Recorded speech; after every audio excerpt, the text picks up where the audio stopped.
0% వడ్డీ 12 సంవత్సరాల పీరియడ్లో ఉన్న లోన్ని కేంద్ర ప్రభుత్వం సహకరించడం వల్ల 7.25 rate of interest 35 years loan టెన్యూర్కి రీస్ట్రక్చర్ చేసుకున్నాం, డెట్ రీస్ట్రక్చర్. దాంతోని ప్రతి సంవత్సరం 4,000 కోట్లు రాష్ట్రానికి అదనంగా వనరులు వచ్చే అవకాశం ఉంది. 35 సంవత్సరాలు అంటే దీని మీద కట్టే అసలు మిత్తి ప్రతి సంవత్సరం 4,000 కోట్లు మిగులుతుంది. ఈరోజు northern part regional ring road కూడా ఒక కొలిక్కి వచ్చింది. సదరన్ పార్ట్ని ఇంకొక పక్కకు తీసుకున్నాం. బుల్లెట్ ట్రైన్కు in principle they have agreed. ఈరోజు హైదరాబాద్ బెంగళూరు కానీ, హైదరాబాద్ శ్రీశైలం కానీ, హైదరాబాదు అమరావతి వయా బందర్ పోర్ట్ కానీ రోడ్లకు ఆల్మోస్ట్ ఒక కొలిక్కి వచ్చినాయి. విజయవాడ హైవే ఈరోజు 8 లేన్స్ విస్తరణకు 10,000 కోట్ల రూపాయల నిధులు మంజూరైనాయి. సో ముఖ్యంగా జంట నగరాలలో కిషన్ రెడ్డి గారే స్వయంగా ఎంపీగా మంత్రిగా ప్రాతినిధ్యం వహిస్తుంది కాబట్టి జంట నగరాల్లో ఉన్న సమస్యల్ని ఆయన బలంగా అడ్డం పెట్టి ఆపుతున్నాడు. రూరల్ ప్రాంతంలో ఉండాల్సిన ఇష్యూస్ కొంతమంది మంత్రులకి ఈయన చెప్పలేకపోతున్నాడు. ఈయన చెప్పినా వాళ్ళు వినడం లేదు. దాంతో మనకు కొంత సహకారం అందుతుంది. కేంద్ర ప్రభుత్వంతో వివాదాలు తగాదాలు రాష్ట్ర ప్రభుత్వం పెట్టుకోదలుచుకోలేదు. మేము పన్నులు వాళ్ళకి కడుతున్నాం, వాళ్ళ నుంచి నిధులు మేము రాబట్టుకోవాల్సిందే. రాబట్టుకోవాలంటే ఒక్కడికి 10 సార్లు వెళ్ళి కలవాల్సిందే. ఏది కూడా ఒక్కసారి కలిస్తే ఇప్పుడు మీ పాత్రికేయుల సమస్యలే ఉన్నాయి. మీరు 50 సార్లు కలిసి ఉంటారు దీని పరిష్కారం కోసం ప్రభుత్వంతో. ఒకటొకటి ఒక అడుగు ముందుకు పడుతున్నది. నేను ఢిల్లీకి పోయినప్పుడల్లా లెక్కలేస్తారు ఆరాజ్ పాట వాడినట్టు, 1ఓసారి 20ఓసారి 30ఓసారి 50ఓసారి. ఢిల్లీలో మాకు ఒక 3 ఎకరాలలో ఒక పెద్ద భవనమే ఇచ్చిండ్రు. ముఖ్యమంత్రి ఉండి కేంద్ర ప్రభుత్వంతో చర్చించి సమస్యలు పరిష్కరించుకోమని.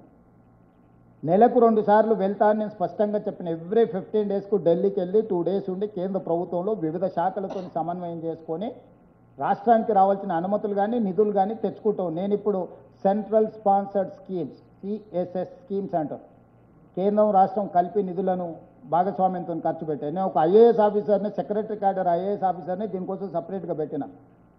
తెలంగాణ భవన్ రెసిడెంట్ కమిషనర్ని వేరే పెట్టిన. కేవలం గవర్నమెంట్ ఆఫ్ ఇండియా నుంచి రావాల్సిన స్కీములకు సంబంధించిన అనుమతులు నిధులు తెచ్చుకోవడానికి ఇంకొక ఐఏఎస్ ఆఫీసర్ని పెట్టి మొత్తం స్ట్రక్చరే డివిజన్ చేసిన. సో ఇవన్నీ కూడా వీటి ఫలితాలు ఇవ్వడానికి కొంత సమయం పడుతుంది.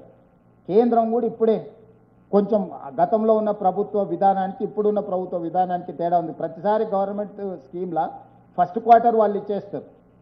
మనం మ్యాచింగ్ గ్రాంట్ కలిపి ఖర్చు పెట్టి యూటిలైజేషన్ సర్టిఫికేట్ ఇస్తేనే సెకండ్ క్వార్టర్ ఇస్తారు. ఫస్ట్ క్వార్టర్ రాగానే తినేసి ఏ యూసీ ఇయ్యలేదు 10 ఏళ్ళు. ఇప్పుడు వాటన్నిటిని స్ట్రీమ్ లైన్ చేసి ఏ విధంగా కేంద్రం నుంచి 60% వస్తే ఎంబడే 40% అందులో కలిపి మేము పేమెంట్లు రిలీజ్ చేస్తున్నాం. అందుకే కేంద్రం నుంచి వచ్చే నిధులు పెరిగినాయి. రేపు వచ్చే అసెంబ్లీలో మొత్తం ఈ 2 సంవత్సరాలలో ఎన్ని కేంద్రం నుంచి తెచ్చుకున్నాం, ఎన్ని కలిపి చేసినాం మొత్తం ప్రజలకు వివరాలు చెప్తా. కేంద్రంలో తెలంగాణ నుంచి ఉన్న మంత్రి అడ్డం పడని విషయంలో తెలంగాణలో కూడా అందరు కాదు, ఓన్లీ కిషన్ రెడ్డి గారు ఎందుకో, కేటీఆర్ ఇద్దరు బ్యాడ్ బ్రదర్స్ ఇద్దరు ఎందుకో బ్యాడ్ మైండ్ సెట్లు ఉన్నారు. మిగతా బీజేపీలో ఎవరితో కూడా ఏం పెద్ద సమస్య లేదు. Only these 2 bad brothers are doing all these bad things. యాగస్వామి అమర్ గారు అడిగిన తర్వాత సార్ మీరు బాబు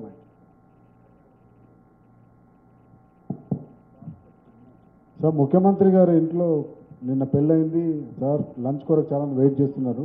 బట్ మనం లాస్ట్ ఒక 2-3 క్వశ్చన్స్లో ఫినిష్ చేద్దాం. తర్వాత లాస్ట్లో శ్రీనివాస్ రెడ్డి గారు అడుగుతారు. సార్, ముఖ్యమంత్రి గారు, మీరు కొద్ది మాసాల క్రితం పబ్లిక్ డాష్ మీద ఒక మాట అన్నారు.